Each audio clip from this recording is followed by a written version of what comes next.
कसैले भनेका छन् हामी जहाँ छौँ त्यहीबाट सुरु गर्न जरुरी छ र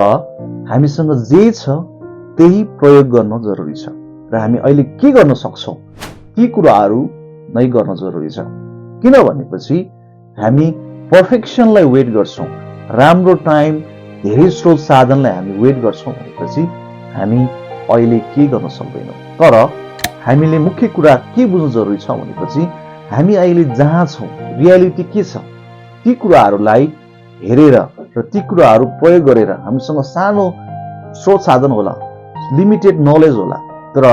ती कुराहरूलाई नै हामी अहिले ती कुराहरूबाट हामी अहिले के गर्न सक्छौँ